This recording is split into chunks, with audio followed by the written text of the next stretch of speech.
3 సెకన్లు ప్రపంచాన్ని షాక్ గురిచేశాయి. 1998 మే నెల రాజస్థాన్లోని పోఖ్రాన్ ఎడారి ఎన్నెలల మధ్య నిశ్శబ్దంగా ఒక రహస్య ఆపరేషన్ జరుగుతోంది. అమెరికా శాటిలైట్లు భారతదేశాన్ని గమనిస్తున్నాయి. ప్రపంచానికి తెలియకుండా భారత శాస్త్రవేత్తలు ఒక మహాపరీక్షకు సిద్ధమవుతున్నారు. ఈ మిషన్ పేరు ఆపరేషన్ శక్తి. దేశ ప్రధాని అటల్ బిహారీ వాజ్పేయి పూర్తి గోప్యతలో ఆదేశమిచ్చారు.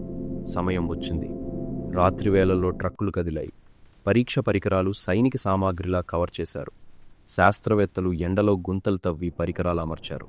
ఒక్క తప్పిదం ప్రపంచానికి సంకేతం. మే 11, 1998 కౌంట్డౌన్ మొదలైంది. 5, 4, 3, 2, 1. భూమి కంపించింది. ఇసుక మేఘంలా పైకి ఎగిసింది. ఆ క్షణంలో భారత్ అధికారికంగా అణుశక్తిగా మారింది. ప్రపంచ దేశాలు షాక్ అయ్యాయి, ఆంక్షలు విధించాయి. కానీ భారతదేశం వెనక్కి తగ్గలేదు. ఇలాంటి నిజ సంఘటనల కథలు తెలుసుకోవాలంటే లైక్ చేయండి, సబ్స్క్రైబ్ చేయండి.